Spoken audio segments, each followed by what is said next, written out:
اعوذ باللہ من الشیطان الرجیم، بسم اللہ الرحمن الرحیم۔ السلام علیکم ورحمۃ اللہ وبرکاتہ۔ امید ہے کہ آپ سب خیریت سے ہوں گے۔ نالج ٹاکس میں خوش آمدید۔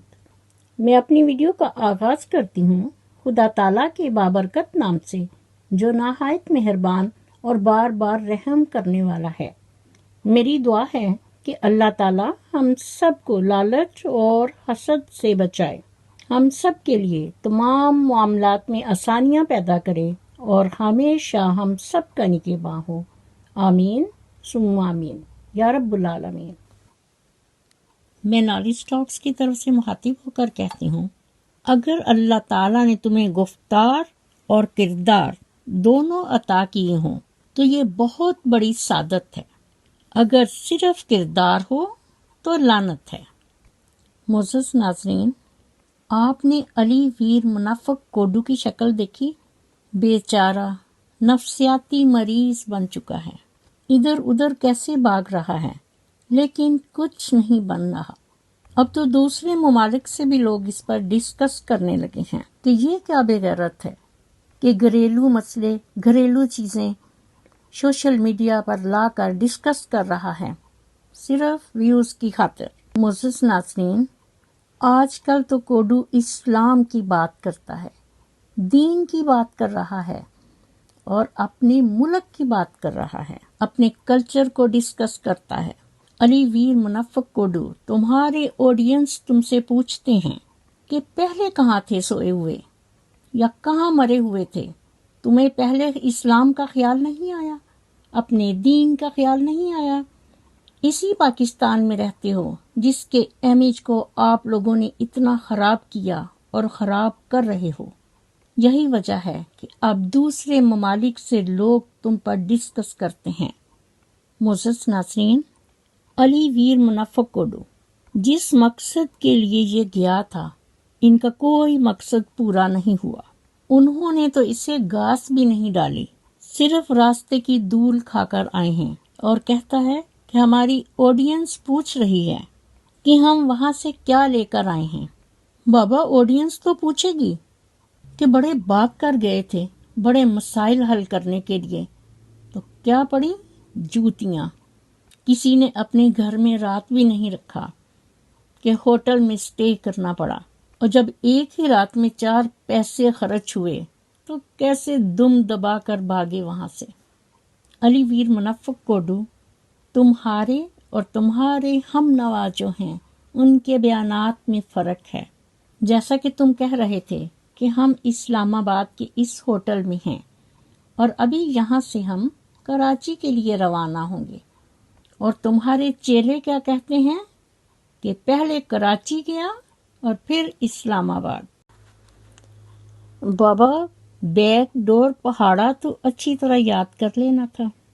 جیسا کہ تم نے کہا، ہماری آڈینس پوچھ رہی ہے کہ ہم وہاں سے کیا لے کر آئے ہیں، جس پر آپ نے رپلائی کیا کہ آپ کو سب کچھ دیکھنے کو ملے گا لیکن ایک ٹائم پر۔ منافق کوڈو، یہاں پر تمہارے آڈینس پوچھتے ہیں کہ وہ تمہارا ٹائم کب آئے گا۔ یہی تمہارا دھوکہ، فریب اور منافقت ہے، قول اور فعل میں فرق، جس کو تاریخ اور ہسٹری میں کہا جاتا ہے کہ ابھی نہیں تو کبھی نہیں، اور ایسی چیزوں میں تم ماہر ہو۔ علی ویر منافق کوڈو، کان کھول کر سنو اور یاد رکھنا، تمہاری آڈینس جو تم سے سوال کر رہی ہے بالکل درست ہے اور ٹھیک ہے کہ تم اپنی آڈینس کے سوالوں کے جواب دو، اور یہ ضروری ہے کہ پہلے سوال کا جواب دینے کے بعد دوسرے سوال پر آنا۔ یہ آدمی شاطر اور بہت زیادہ چالاک انسان ہے، اسی لیے تو لوگوں نے اس کو ٹڈے کا نام دیا ہے، کبھی ادھر کبھی ادھر، اور یہی اس کی پارشیلٹی ہے۔ اس کی سب باتیں فیک، آئیں بائیں اور چھائیں۔ یہ وہاں کون سے مقصد کے لیے گئے اور پھر وہاں سے کیا کھا پی کر آئے؟ یہ کوڈو، تمہیں سب کچھ پتا ہے، اپنے آڈینس سے کیا کیا چھپاؤ گے؟ بھاگو، کہاں تک بھاگتے ہو؟ معزز ناظرین، کوڈو یہاں اپنی زبانی کہہ رہا ہے کہ میں یہ بھی سن رہا ہوں کہ علی ویر اور Zahid Khan are going to blackmail. آپ کے آڈینس سمجھدار ہیں اور واقعی اس میں کوئی شک نہیں.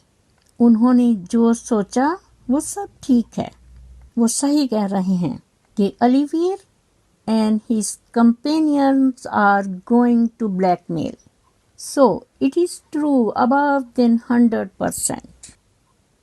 معزز ناظرین، جیسا کہ کوڈو نے کہا، ہم نے اتنا لمبا سفر کیا، اپنا پیسہ خرچ کیا، اپنی انرجی خرچ کی، تو بچوں تمہیں کس نے کہا تھا کہ تم ایسا کرو؟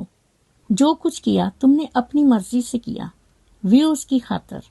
اور پھر تمہاری آڈینس تم سے پوچھتے ہیں جو سوال، تو تمہارا فرض ہے کہ تم اس کا جواب دو کہ تم وہاں سے کیا لے کر آئے ہو، جس پر تم کہتے ہو ہم دکھائیں گے، لیکن ایک ٹائم آنے پر. کون سا ٹائم آنے پر؟ تمہاری آڈینس اب تم سے سوال پوچھ رہے ہیں اور تم بڑے فن خان بنے ہوئے ہو اور کہہ رہے ہو کہ ایک ٹائم آنے پر، کیونکہ تمہارے پاس بتانے کو کچھ بھی نہیں ہے سوائے شرمندگی کے. سب جانتے ہیں کہ تم بڑے ایکسپرٹ ہو اور انٹرنیشنل کرمینل اینڈ ہیکر. اسی لیے تو ساؤتھ افریقہ سے جوتیاں کھا کر نکلے ہو، قید کاٹ کر، وہ بھی بامشقت. یہ انگریزی کے 4 لفظ تم نے وہاں سے سیکھے ہیں، ورنہ تمہاری ساری ہسٹری ہمیں معلوم ہے کہ تم کیا پڑھے ہوئے ہو، اور اس کی تصدیق تمہارے بائی نے بھی کر دی تھی. تمہارے پاس کچھ بھی نہیں سوائے سکی اکڑ پھکڑ. لوگ بالکل تمہیں صحیح پہچانتے ہیں اور صحیح کہتے ہیں کہ اپنے گھر میں اپنی ماں، بیوی اور بہن کی شلواریں ڈھیلی کر کے کوڈو جہاد پر نکلا ہے. عقل مند کے لیے اشارہ ہی کافی ہے. سمجھ تو گئے ہوگے. پہلے اپنے گھر کی عزتوں کو سنبھال لو، پھر دوسروں کے گھر جا کر جھانکنا. تم لوگوں کو کہتے ہو کہ جو کچھ اکھاڑنا ہے اکھاڑ لو. کوڈو، تمہارے پاس ٹڈے اکھاڑنے کی کیا چیز ہے؟ کیونکہ تمہارا سب کچھ تو اکھاڑ کر لوگ پہلے ہی لے جا چکے ہیں. اسی لیے تو وہ کہتے ہیں کہ علی ویر از گوئنگ ٹو بلیک میل. اس کے سوا تمہارے پاس ہے ہی کیا؟ معزز ناظرین، یہ علی ویر کوڈو کیسے ساؤتھ افریقہ کی جیل کاٹی، کیسے جوتیاں کھا کر وہاں سے ڈپورٹ ہوا، اور پھر پاکستان پہنچنے پر FIA کی چترول. آپ خود سنیے اس کے والد محترم اور بھائیوں کا انٹرویو، ان کی اپنی زبانی. بسم اللہ الرحمن الرحیم. السلام علیکم. جس طرح کہ سب بھن بھائیوں کو پتہ ہے کہ سارے گھر دے وچ مسئلہ بنیا ہوا ہے اور علی بھائی دے نال، اور کیوں یہ گل ہن کھل گئی ہے، یہ چھپان والی تو گل نہیں رہی، اور انہوں نے پوری دنیا تے ویڈیو جڑی ہے یہ پہنچا دیتا ہے.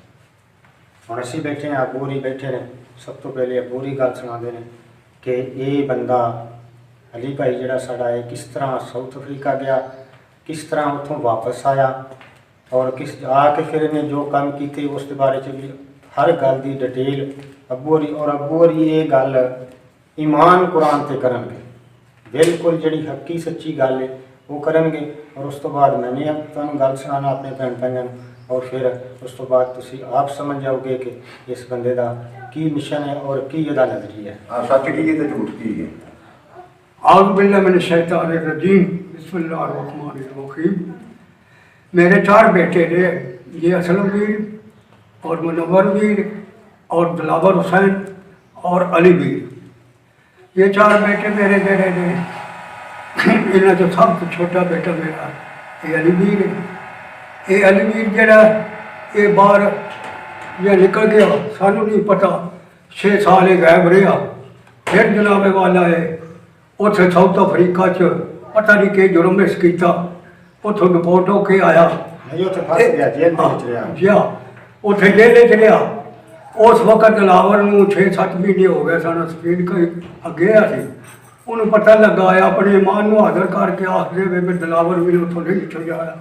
اس سارے ٹورے لگ کے آئے تو چھڑا کے جیسے لاہور آیا تو نہ پھر یہ جیلے دیتا جی ایف آئی آر والے نے پڑ لیا پڑ کے نہ پھر جیل چ تنیا پھر جناب والی اس مینوں فون کیتا اس آخیا ابا جن بھی پیسے لگن نا یہ اتنے کٹا میرے کو اس وقت لاہور کا کرایہ بھی کوئی نہیں تھی کسی کو بندے کو میں پھر پیسے ادارے پڑ کے لاکھ روپیہ تو پھر گیا بڑیا پروچا آیا بندیاں نے جا کے انہوں نے ترلا ماریا اتوں یہ جان چھڑائی دے اس ویلے یہ روح ایسی تو بدن کوئی نہیں سی یہ حالت سی جی جت جت کرتا پھرتا وہ جناب گھر لیا جس ویلے گھر آ کے یہ پھر کوئی مہینے بعد یہ ہوش آئی پھر گیا یہ میرے کو اتنے جا کے جنٹی شروع کر دیتی اس آخیا جی میں بندے باہر کھالنا تو اج توڑنا تو وہ بندے باہر کے لالچ پاتے پھر وہ یا پھس گئے مینو یہ جناب اتنے دامن دے کے 6 لاکھ روپیے کے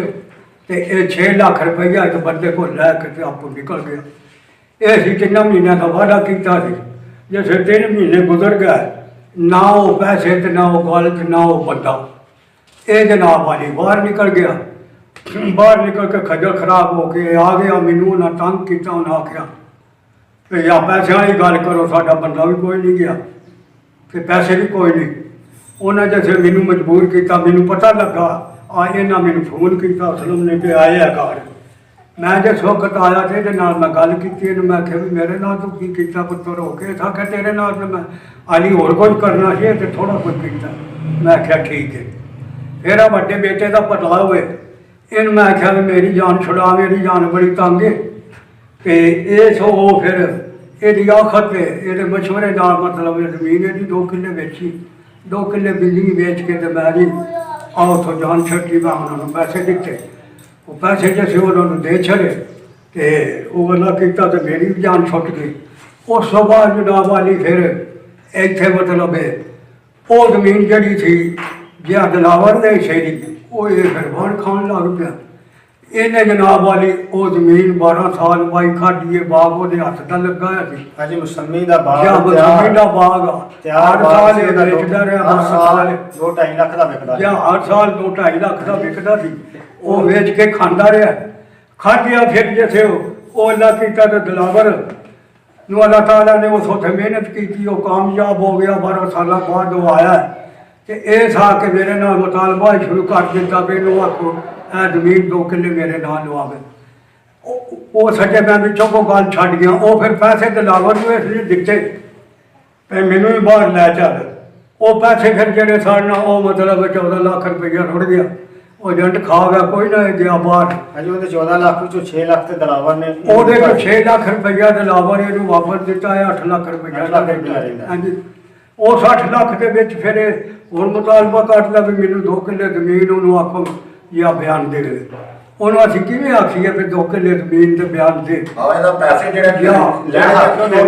ہاں جی تے وہ تواڈے وہ مطلب پیسے آ تیرے دینا 8 لاکھ روپیہ تے وہ اپنا تھی لا کے گل ہوندی وہ ہاتھاں دا لگا باغ تیار باغ تو ایک بوٹا نہیں لایا ایک بوٹا بھی نہیں لایا تیار کر کے انہیں تیرے حوالے کیتا تے 8 سال وہ باغ موسمی دا 2 ایکڑ باغ لگا تو کھاندا رہا پھر وہ زمین 2 کلے تو مطلب ہے وہ بھی 8-10 سال کھاندا رہا وہ بھی 8-10 سال تو کھاندا اگر حساب کریے تو وہ 25 لاکھ روپے دا 25 لاکھ دا باغ دا دیکھ کھادا پھر بھی وہ بندے دی شرافت ہے کہ وہ آندا کہ میں جڑی چٹی ہے بھرنا وا تے پھر یہ مطلب کسی گل تے نہیں آتا تے اس تو بعد پھر ہوں وہ گھر آیا تے اس نے اگوں شرارتاں شروع کر دیتی نے شرارتاں نے پھر اس نے وہ جناب والی انہوں جان بوجھ کے چھیڑ کے نا تے مینو اس بار بار اجنے راتی آخو زمین میرے نہ کرا میں پھر اتوں آ کے ادھر ٹورا آیا منور ویر کے گھر اتنے آ کے تو میں اپنا رہن بہن لگ پیا وہ گیا ادھر تے یہ ویڈیو بنا لگ پے نے سارا بھی اتنے تھی آواز بھی پتا جی کی گل ہاں جی انہوں نے اسلم دی ਸਭ ਤੋਂ ਪਹਿਲਾਂ ਸਭ ਤੋਂ ਪਹਿਲਾਂ ਕੀਤੀ ਸਹੁਰਿਆਂ ਦੇ ਘਰ ਹਾਂ ਜੀ। ਅਸਲਮ ਦੀ ਕਾਲ ਰਿਕਾਰਡ ਕੀਤੀ। ਹਾਲਾਂਕਿ ਸਾਰੇ ਭੈਣ ਭਾਈਆਂ ਨੇ ਸੁਣੀ ਹੈ, ਮੈਂ ਵੀ ਉਹ ਵੀਡੀਓ ਸੁਣੀ। ਭਾਈ ਅਸਲਮ ਦੀ ਕਿਸੇ ਗੱਲ ਦੀ ਸਮਝ ਨਹੀਂ। ਅਗਰ ਤੂੰ ਇੰਨਾ ਸੱਚਾ ਹੈ, ਤੂੰ ਪਾਕ ਸਾਫ ਹੈ, ਆਵਾਜ਼ ਭਾਈ ਜਿਹੜੀ ਭਾਈ ਅਸਲਮ ਨੇ ਗੱਲ ਆਖੀ ਉਹ ਅਗਲੇ ਭੈਣ ਭਾਈਆਂ ਨੂੰ ਸੁਣਨ ਵਾਲਿਆਂ ਨੂੰ ਪਤਾ ਤੇ ਲੱਗੀ ਵੀ ਭਾਈ ਅਸਲਮ ਕੀ ਕਹਿੰਦਾ। ਅਸਲਮ ਕੀ ਕਹਿੰਦਾ। ਇਹ ਜਨਾਨੀਆਂ ਤਰ੍ਹਾਂ ਕਦੀ ਰੋਣ ਲੱਗ ਪਿਆ, ਕਦੀ ਗੱਲਾਂ ਕਰਨ ਲੱਗ ਪਿਆ, ਕਦੀ ਰੋਣ ਲੱਗ ਪਿਆ। ਜਾਂ ਫਰੇਬੀ ਹੈ ਨਾ, ਫਰੇਬ ਹੈ। ਪਰ ਜਿਸ ਤਰ੍ਹਾਂ ਕਾਰ ਬੰਦ ਕੀਤੀ ਸੀ ਨਾ, ਜਾਂ ਬੱਕਰੀ ਉਧਰੋਂ ਵੀਡੀਓ ਬੰਦ ਕੀਤੀ ਤੇ ਅਸਲਮ ਆਉਂਦਾ ਕਿ ਬਸ ਮੈਂ ਤੇ ਕਾਲ ਰਿਕਾਰਡ ਕਰਨੀ ਸੀ, ਉਹ ਮੈਂ ਕਰ ਲਈ। ਇਹਨੇ ਫਿਰ ਗਾਲਾਂ ਨਹੀਂ ਸੈਂਡ ਕਰਨੀਆਂ ਤੇ ਫੁੱਲਾਂ ਦੇ ਹਾਰ ਹਰ ਗੱਲ ਪਾਣੇ ਸਨ। ਬਿਲਕੁਲ ਉੱਥੇ ਇਹਨੇ ਵੀਡੀਓ ਅਪਲੋਡ ਕਰ ਛੱਡੀ। ਹੁਣ ਸੂਰਤ ਆ ਜੇ ਵੇਖ ਇਸ ਨੇ ਉਹ ਫਿਰ ਜਨਾਬ ਉਹ ਜਾ ਕੇ ਤੇ ਇਹਨੇ ਜਨਾਬ ਦਰਖਾਸਤ ਦੇ ਛੜੀ। ਉਹ ਮਤਲਬ ਹੈ ਜੇ ਥਾਣੇ ਉਹ ਫਿਰ ਮੌਕਾ ਮਾਰ ਕੱਲ ਆਇਆ ਸੀ ਥਾਣੇਦਾਰ ਵੇਖ ਕੇ ਜਿਹੜੀਆਂ ਹੁਣ ਨਵੀਆਂ ਇਹਨਾਂ ਵੀਡੀਓ ਚਾੜੀਆਂ ਨੇ, ਦੋ ਤਿੰਨ ਵੀਡੀਓ ਚਾੜ ਰਹੇ ਨੇ, ਅਪਲੋਡ ਕਰ ਰਹੇ ਨੇ, ਇਹਨਾਂ ਆਪਣੀ ਐਡੀਟਿੰਗ ਕਰਕੇ ਜਿੱਥੇ ਆਪ ਕਸੂਰਵਾਰ ਸੀ ਉਹ ਕੱਟ ਦਿੱਤਾ। ਇੱਕ ਮਿੰਟ ਉੱਤੇ ਕੰਪੇਅਰ ਕਰਕੇ ਬੋਲੋ। ਗੱਲ ਇਹ ਵੇ ਜਦੋਂ ਭਾਈ ਅਸਲਮ ਦੀ ਇਹਨਾਂ ਨੇ ਉਹ ਵੀਡੀਓ ਕਾਲ ਰਿਕਾਰਡਿੰਗ ਕਰਕੇ ਚਾੜੀ ਹੈ ਨਾ, ਜੀ ਹਾਂ, ਉਹਦੇ ਵਿੱਚ ਇਹਨਾਂ ਦੀ ਗੱਲ ਨਹੀਂ। ਇਹਨਾਂ ਦਾ ਪਲਾਨ ਕਾਮਯਾਬ ਨਹੀਂ ਹੋਇਆ। ਸਹੁਰਿਆਂ ਦੇ ਘਰ ਬਹਿ ਕੇ ਤੇ ਇਹਨਾਂ ਨੇ ਦੁਬਾਰਾ ਪਲਾਨ ਬਣਾਇਆ। ਬਿਲਕੁਲ ਦੁਬਾਰਾ ਪਲਾਨ ਹੈ। ਅਲੀ ਤੇਰੇ ਘਰ ਦੇ ਵਿੱਚ ਕੋਈ ਮਸਲਾ ਬਣੇ ਫਿਰ ਸਾਡੀ ਗੱਲ ਬਣਦੀ, ਫਿਰ ਸਾਡੀ ਗੱਲ ਬਣਨੀ ਹੈ। ਇਹ ਜਾਣ ਕੇ ਦਿਲਾਵਰ ਇੱਥੇ ਖਲੋਤਾ ਸੀ, ਇਹ ਅਮੀਰ ਵਾਲੀ ਸਾਈਡ ਤੇ ਵਾਸ਼ਰੂਮ ਬਣਾਉਣਾ ਸੀ। ਜੀ ਮਜ਼ਦੂਰ ਉਹਨੇ ਲਾਇਆ ਸੀ, ਉਹ ਇੱਥੇ ਕੰਮ ਕਰਦਾ ਪਿਆ। ਇਹਨੇ ਜਾਣ ਬੁੱਝ ਕੇ ਉਹਨੂੰ ਛੇੜਿਆ, ਜਾਣ ਬੁੱਝ ਕੇ ਛੇੜਿਆ, ਗੁੱਸਾ ਦਿਲਾਇਆ। ਹਾਂ। ਜਿਸ ਵਕਤ ਇਹਨੇ ਗੁੱਸਾ ਦਿਲਾਇਆ ਉਹ ਬੋਲਣ ਲੱਗ ਪਿਆ ਤੇ ਇਹਦਾ ਸਾਲਾ ਇਹਨੇ ਸਪੈਸ਼ਲ ਆਬਾਸ ਵੀਰ ਨੂੰ ਲਿਆ ਕੇ ਘਰ ਪਾਇਆ ਸੀ। ਭਾਈ ਅਸੀਂ ਕੈਮਰਾ ਹੋਏ ਇਸੇ ਵਾਸਤੇ ਵੀਡੀਓ ਬਣਾਉਣਾ। ਆਬਾਸ ਨੇ ਕੈਮਰਾ ਚਲਾ ਲਿਆ। ਹਾਂ। ਉਹ ਜਿਸ ਵੇਲੇ ਕੈਮਰਾ ਚਲਾਇਆ ਤੇ ਦਿਲਾਵਰ ਨੇ ਆਖਿਆ ਮੇਰੀ ਵੀਡੀਓ ਨਾ ਬਣਾ ਤਾਂ ਹੈ ਵੀ ਕਾਨੂੰਨ ਦੇ ਖਿਲਾਫ। ਨਹੀਂ, ਉਹਨੇ ਆਖਿਆ ਮੇਰੀ ਵੀਡੀਓ ਨਾ ਬਣਾ। ਉਹਨੇ ਨਹੀਂ ਮੋੜਿਆ, ਉਹ ਫਿਰ ਚੁੱਕ ਕੇ ਵੱਟੇ ਮਾਰਨ ਲੱਗ ਪਿਆ। ਜਿਸ ਵੇਲੇ ਫਿਰ ਨਹੀਂ ਉਹ ਮੁੜਿਆ, ਫਿਰ ਉਹ ਇੱਧਰ ਭੱਜ ਕੇ ਗਿਆ ਸੀ ਮਗਰ ਗਏ ਆ। ਮੈਨੂੰ ਇਹ ਦੱਸੋ, ਸਭ ਭੈਣਾਂ ਭਾਈ ਸਮਝਦਾਰ ਨੇ? ਸਮਝਦਾਰ ਜੀ ਲੋਕ। ਇੱਕ 20 ਬੰਦੇ ਉਹਨਾਂ ਦੀ ਲੇਬਰ ਲੱਗੀ, ਕੰਸਟਰਕਸ਼ਨ ਦਾ ਕੰਮ ਹੁੰਦਾ ਪਿਆ, ਉਹਦੇ ਚ ਪਰਾਏ 20 ਬੰਦੇ ਨੇ। ਬਿਲਕੁਲ 20 ਬੰਦੇ ਲੱਗੇ ਨੇ ਜੀ।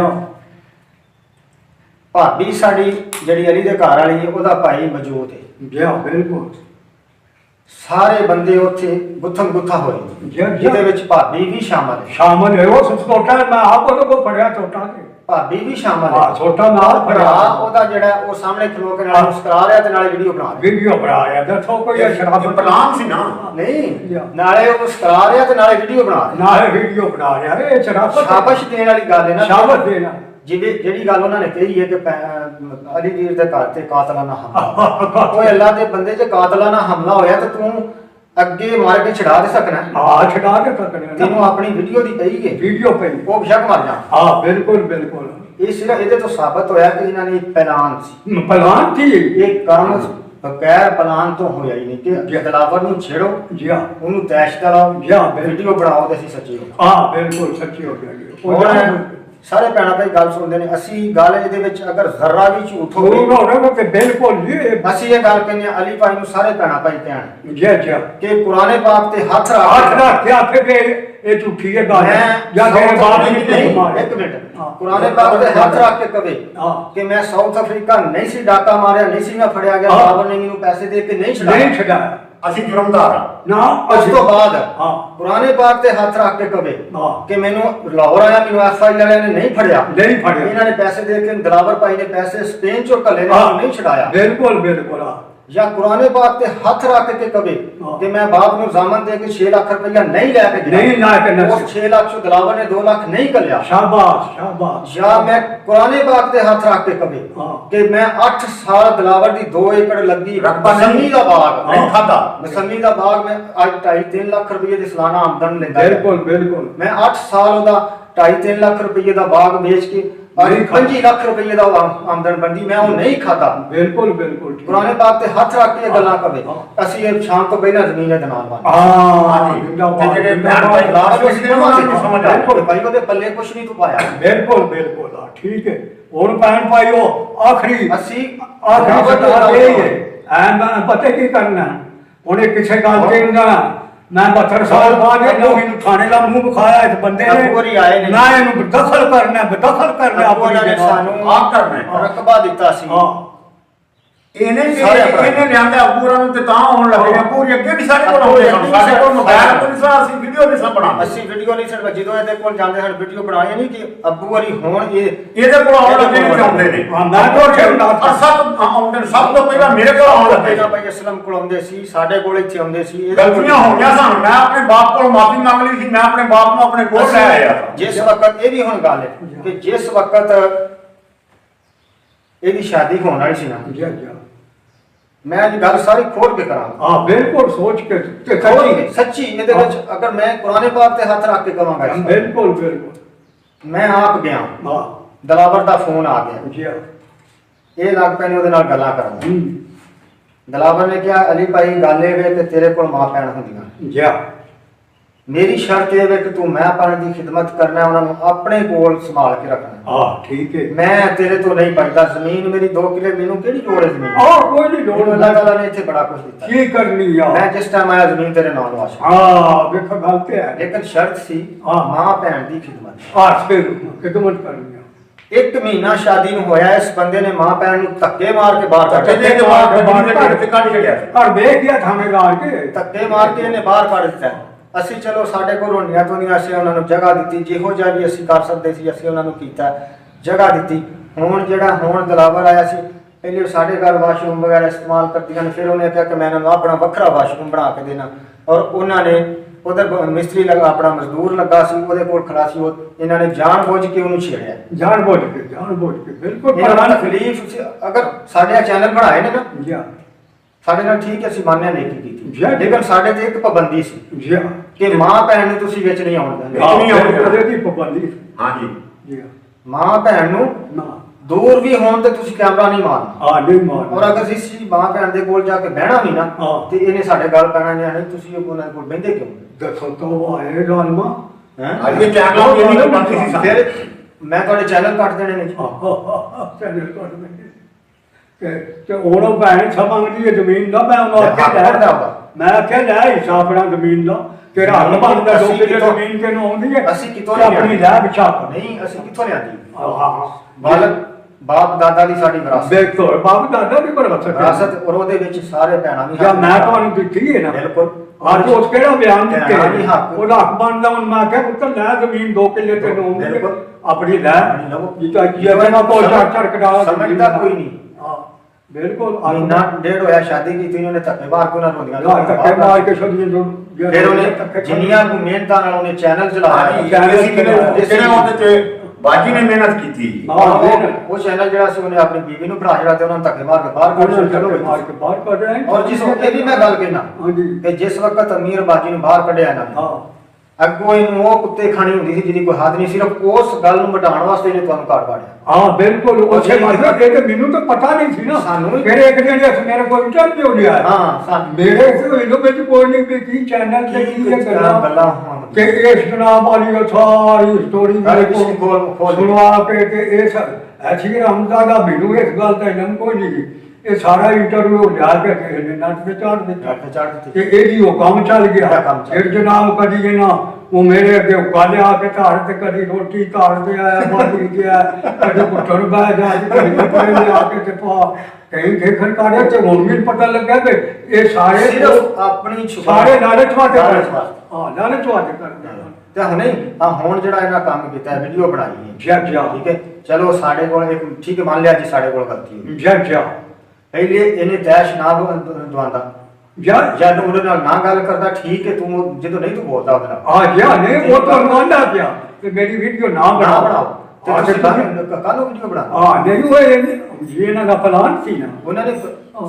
ਦੇਖੋ ਜੀ ਇੱਕ ਭਰਾ ਸਾਹਮਣੇ ਕੋਲ ਖਲੋਤਾ ਹੈ, ਭੈਣ 20 ਬੰਦਿਆਂ ਦੇ ਵਿੱਚ ਘੁਲਦੀ ਹੈ ਪਈ ਉਹ ਵੀਡੀਓ ਹੈਂ? ਪਈ। ਉਹਨੂੰ ਸਿਰਫ ਆਪਣੀ ਵੀਡੀਓ ਦੀ ਪਈ ਹੈ ਬਸ ਆ ਉਹ ਵੀਡੀਓ ਨਹੀਂ ਪਈ ਉਹ ਆਪਣੀ ਵੀਡੀਓ ਬਣਾਉਂਦਾ ਹੈ। ਉਹ ਆਪਣੀ ਵੀਡੀਓ ਬਣਾ ਰਿਹਾ ਇਹ ਉਹੀ ਇਹਦੇ ਨਾਲ ਸਭ ਕੁਝ ਨਾ ਔਰ ਫਿਰ ਉਹ ਵੀਡੀਓ ਇਹਨਾਂ ਪੂਰੀ ਜਿਹੜੀ- ਫੈਮਿਲੀ ਦੇ ਚੈਨਲ ਤਲਾਸ਼ ਪੂਰੀਆਂ ਚੈਨਲਾਂ ਉੱਤੇ ਲਾ ਦਿੱਤੀ ਹੈ ਤੇ ਉਹ ਸਿਰਫ ਉਹ ਹੀ ਇਹਨੂੰ ਪਿੱਛੋਂ ਹੁਣ ਅਸੀਂ ਜਿਹੜੀਆਂ ਗੱਲਾਂ ਅਸੀਂ ਕੀਤੀਆਂ ਨੇ ਸਾਊਥ ਅਫਰੀਕਾ 'ਚ ਫਸਿਆ ਭਾਈ ਦਲਾਵਰ ਨੂੰ ਛੁਡਾਇਆ ਇੱਥੇ FI ਵਾਲਿਆਂ ਨੇ ਫੜਿਆ ਭਾਈ ਦਲਾਵਰ ਨੂੰ ਛੁਡਾਇਆ, ਛੁਡਾਇਆ ਬਿਲਕੁਲ। ਬਾਪ ਦੇ ਕੋਲੋਂ 6 ਲੱਖ ਰੁਪਇਆ ਧੋਖੇ ਲੈ ਨਾਲ ਕੇ ਲੈ ਕੇ ਛੱਡਿਆ ਹੈ।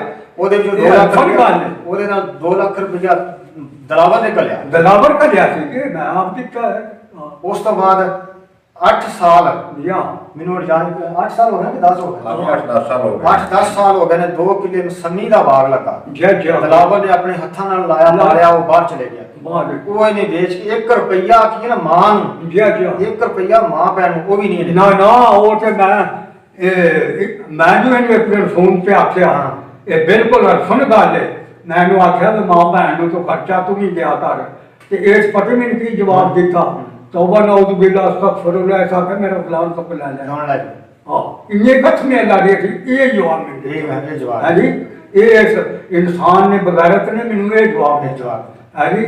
एडा लानती बंदा तो मैं ਨਹੀਂ, जानता ਦਿਲਾਵਰ ਦੇ ਹੱਥਾਂ ਦਾ ਬਾਗ ਲੱਗਾ ਜੀ। ਹਾਂ। ਮਿੰਟ ਦਿਲਾਵਰ ਦੇ मैं ਹੱਥਾਂ आख्या दूजे जो खर्चा मां भैन को देंगे ने तुम ही उन्होंने को खर्चा खर्चा दिया, दिया। ये तुमने ये जवाब दिता ਨਹੀਂ ਦਿਲਾਵਰ ਦੇ ਹੱਥਾਂ ਦਾ ਬਾਗ ਲੱਗਾ। हाँ जी हाँ बिल्कुल ਬੂਹੇ ਦੇ ਅੱਗੇ ਮਸੰਮੀ ਦਾ ਬਾਗ। जी जी ਇਹਨੇ ਇੱਕ ਪੌਦਾ ਨਹੀਂ ਲਾਇਆ। हाँ ना जी इन्हें हथी तो बुट्टा भी नहीं लाया। ਦਿਲਾਵਰ ਦੇ ਹੱਥਾਂ ਦਾ ਬਾਗ ਲੱਗਾ। ਵੇਚ ਕੇ ਖਾਂਦੇ ਰਹੇ ਨੇ, ਆਪ ਖਾਂਦੇ ਰਹੇ ਨੇ, ਆਪਣੇ ਸਹੁਰਿਆਂ ਤੱਕ ਦਿੰਦੇ ਰਹੇ ਨੇ। ਉਸ ਬਾਗ ਦੇ ਵਿੱਚੋਂ ਮਾਂ ਭੈਣ ਨੂੰ ਇੱਕ ਦਾਣੇ ਦੀ दाने की ਫੀਰਸ ਨਹੀਂ ਕਿ ਇੱਕ ਦਾਣਾ ਵੀ ਤੋੜ ਕੇ ਖਾ ਲੈਣ। इन्हें बिल्कुल वाले वो तो इसने ਮੈਂ ਆਪਣੇ ਉਧਰ ਰੱਖੇ ਸਨ ਨਿਆਣਿਆਂ ਵਾਸਤੇ, ਬੱਚਿਆਂ ਵਾਸਤੇ ਨਾ। ਹਾਂ। ਉਧਰ ਕੁਝ ਸ਼ਕਰੀ ਸਨ, ਉਹ ਮੈਂ ਜਿੰਨੀ ਵਾਰੀ ਲੈ ਕੇ ਆਇਆ ਮੈਂ ਉਹਨਾਂ ਨੂੰ ਦਿੰਦਾ। ਫਿਰ ਫਰੂਟਰ, ਜਦੋਂ ਫਰੂਟਰ ਦਾ ਮੌਸਮ ਆਇਆ ਚੱਲਿਆ, ਉਹ ਮੈਂ 1-2 ਵਾਰੀ ਉਹਨਾਂ ਨੂੰ ਅੱਧਾ ਕੁ ਦਿੱਤਾ। ਮੈਂ ਕਿਹਾ ਵੀ ਤੁਸੀਂ ਮੇਰਾ ਨੇ ਕਈ ਵਾਰੀ ਮੇਰੇ ਨਾਲ ਆਣ ਵੀ ਵੇਖ ਲਿਆ, ਉਹਨੂੰ ਨਹੀਂ ਤਕਲੀਫ ਹੁੰਦੀ ਬੂਹੇ ਦੇ ਅੱਗੇ। ਮੈਂ ਨਾ ਚਲੋ ਦਫਾ ਮਾਰੋ, ਤੁਸੀਂ ਬਾਲਟੀ ਹੀ ਖਾਣੇ जा जाओ कोई ਹੈ, ਜਿੰਨੇ ਮਰਜ਼ੀ ਤੁਸੀਂ ਖਾਈ ਜੀ। जा ਤੇ ਉਹ ਇਹ ਗੱਲਾਂ ਨੇ, ਤੇ ਜਿਹੜੀਆਂ ਗੱਲਾਂ ਅਸੀਂ ਕੀਤੀਆਂ ਨੇ ਇਹ ਹਲਫਨ जा बिल्कुल जी अगर झूठ हो गए तो जुर्मदार ਦਿਲਾਵਰ ਭਾਈ ਅਗਰ ਕਵੇ ਉਹ ਕੁਰਾਨ ਤੇ ਹੱਥ ਰੱਖ ਕੇ ਗੱਲ ਕਰੇਗਾ, ਅੱਬੂ ਨੂੰ ਕਰਨਗੇ। ਇਹ ਵੀ ਕੁਰਾਨ ਤੇ ਹੱਥ ਰੱਖ ਕੇ ਗੱਲ ਕਰੇਗਾ, ਭਾਈ ਇਹ ਗੱਲ ਹਾਂਜੀ ਝੂਠੀ ਹੈ। ਫਿਰ ਝੂਠ ਸੱਚ ਦਾ ਪਤਾ ਲੱਗ ਫਿਰ ਝੂਠ ਸਾਡਾ ਪਤਾ ਲੱਗ अगर ਗਿਆ। झूठ साठ का पता लग ਔਰ गया ਜਿਹੜੀ ਉਦੋਂ ਗੱਲ ਹੋਈ ਹੈ ਨਾ, ਹਾਂ, ਇਹ ਸੱਚ ਸਿੱਧਾ ਦਿਸਦਾ ਪਲਾਨ जा जा इन्हां तो प्लान नहीं सारे चलना ते चार दी पर वो पिछे बड़े वो जेड़े ने ना नसरुल्ला साहब उन्होंने भी अगे बाप ने घरों कढ़िया सी कि मैं भी इन्हू कढ़ा ਹਾਂ हाँ उन्होंने भी बाप ने घरों कढ़िया सी ਹੱਥ ਘਰੋਂ ਕੱਢਿਆ। हाँ ते वो उत्थे चौक ते बैठा है तो मैं भी ਇਹਦੇ ਨਾਲ ਉਹੀ ਪਾਰ ਕਰਨੀ ਹੈ ਜਿਹੜੀ ਨਸरुल्ला नाल ਵਿੱਚ हाँ ਉਹ ਇਹ ਗੱਲ ਤੇ ਇਹ ਬਾਤ ਇਹ ਹਕੀਕਤ ਹੈ ਜੀ। ਇਹ ਸਭ ਭੈਣ ਭਾਈ ਉਹਦੇ ਨਾਲ ਗੱਲ ਕਰਨਗੇ। ਇਹ ਚੰਗੀ ਮਾੜੀ ਤੋਂ ਜਿਹੜਾ ਇਹ ਸਾਡੇ ਤੋਂ ਇਹ ਕਿਹਾ ਸੀ ਇਹਨਾਂ ਤੋਂ ਅਸੀਂ ਇਹਦੇ ਚੰਗੀ ਮਾੜੀ ਦੇ ਬਿਲਕੁਲ ਵਾਚਿਆ ਦੀ ਕੋਈ ਜਵਾਬਦਾਰ ਜਿਹੜਾ ਉਹ ਸਾਡੇ ਜਵਾਬ ਨੂੰ ਮਰੇ ਰਵੇ ਆ ਜਿੱਥੇ ਦਿਲ ਤੋਂ ਅਸੀਂ ਕੋਈ ਇਹਦੇ ਝਾਲੂ ਕੋਈ ਨਹੀਂ, ਇਹਦੇ ਸਸਰਾਲ ਕੋਈ ਇਹਦੇ ਦਾਮਨ ਕੋਈ ਨਹੀਂ, ਅਸੀਂ ਕੋਈ ਸਾਡੇ ਵਾਸਤੇ ਇਹ ਮਰ ਗਿਆ, ਅਸੀਂ ਇਹਦੇ ਵਾਸਤੇ ਮਰ ਗਿਆ। ਅਸੀਂ ਬਿਲਕੁਲ ਇਹਦੇ ਨਾਲ ਕੱਤਾ ਕਲਾਮੀ ਲੈਣ ਦੇਣ ਸਭ ਕੁਝ ਖਤਮ ਹੈ ਸਾਡਾ ਕਿਆਮਤ ਤੱਕ। ਆਪਣਾ ਮਾਂ-ਬਾਪ ਜਿਹੜਾ ਇਹਨੂੰ ਆਕਨਾਮਾ ਲਿਖਦੇ ਨੇ ਹਾਂ। ਅਖਬਾਰ ਇਸ਼ਤਿਹਾਰ ਦਿਆਂਗੇ ਬਸ ਤੇ ਠੀਕ ਹੈ ਜੀ। ਇਹ ਆਪਣਾ ਅਸੀਂ ਮੌਜ ਲੁੱਟੇ ਜੇ ਦਿਆ ਸਸਰਾਲ ਵਾਲਿਆਂ ਨਾਲ ਰਲ ਕੇ ਤੇ ਠੀਕ ਹੈ। ਚਲੋ। ਇਹ ਇੱਥੇ ਹੁਣ ਅਸੀਂ ਆਪਣੀ ਵੀਡੀਓ ਦਾ ਐਂਡ ਕਰਨੇ ਆ ਤੇ ਸਾਨੂੰ ਦਿਓ ਇਜਾਜ਼ਤ। ਅੱਲਾਹ ਹਾਫਿਜ਼।